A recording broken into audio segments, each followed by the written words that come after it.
This video was originally supposed to be about hours and entry point, but then I decided, hey, let's just do something new.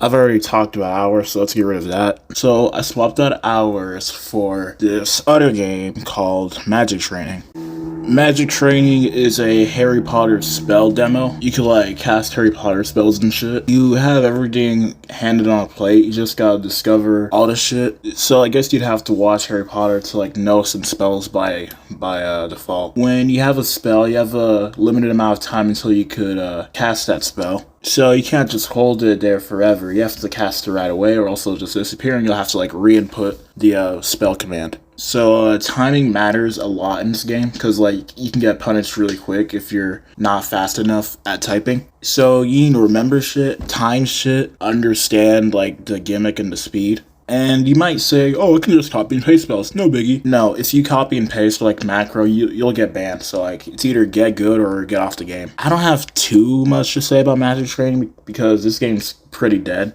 Because there's not really that many microtransactions and like the developer Surpass kind of just left the game. So I suggest playing this game and I rate it 7 out of 10. Next game we'll be talking about is Rampant, formerly known as Rampant Blade. I don't remember exactly how I discovered this game, but at the time, I was also playing Combat Warriors, and as I was playing this, I was like, god damn, this motherfucker got balance, and this game is well-rounded, and guess what, they did skills better than Combat Warriors, and that's baffling, because Swens couldn't get his balancing shit together, so he just removed goddamn skills as a whole.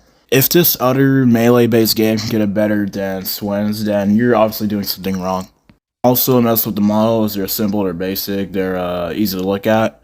I don't know, we got a 1v1 mode, and we got a lab, and this game gets updates on a regular. That's all I gotta say about this game. This game is just, it flows, it works. My only problem is that it's riddled with microtransactions, and those reek like shit.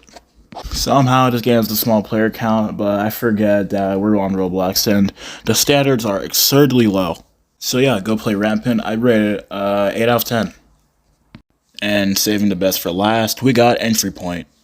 If you ever played Payday, you should know what Entry Point is about. If not, it's basically a stealth loud game, like a heist game.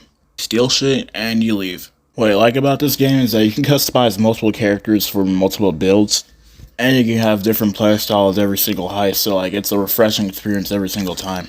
So in this game, there's a lot of replayability. It's almost impossible to get bored after like doing 2 heists. So like you're not feeling one character, just switch the other. Another thing I'd like to point out is that this game has an overarching story with cutscenes. I don't remember the lore from heart and I don't feel like explaining it rigidly in this video, since this is a review and not a game 3 video. As far as Roblox cutscenes go, they only go to like flashy effects on moves and crap. But they really got their shit down. They're like, it's really fleshed out. Like, if they really want to continue this game, I mean, it's already done. They could just like make a sequel to this shit. But one thing I feel like they wouldn't be able to get down twice is the goddamn skill tree. I mean, look at this goddamn thing. This is probably the biggest skill tree I've ever seen in a Roblox game or like in any game at all. So in this game, there's always something to do. When you feel like that you're done, nah, you got a whole lot of other stuff to do. But maxing the skill tree is not something you can do because you only go in certain routes. So like, you can't really get that overwhelmed because like the limitations. Because some perks cancel out each other from what I remember. So you can't just monster mash, you have to like go for a specific build and call it that. That's why you have multiple characters to play with. And finally, the DLC is promising more content this time. Or at least the microtransactions. Pay 2,000 Robux and you get access to 2 other heists that you could do. And you get an expansion on the story and lore on the cutscenes. So for once in a Roblox game, besides currency, you're really getting a bang for your buck this time. And with that being said, thank you guys for watching, and I'll see you in another video.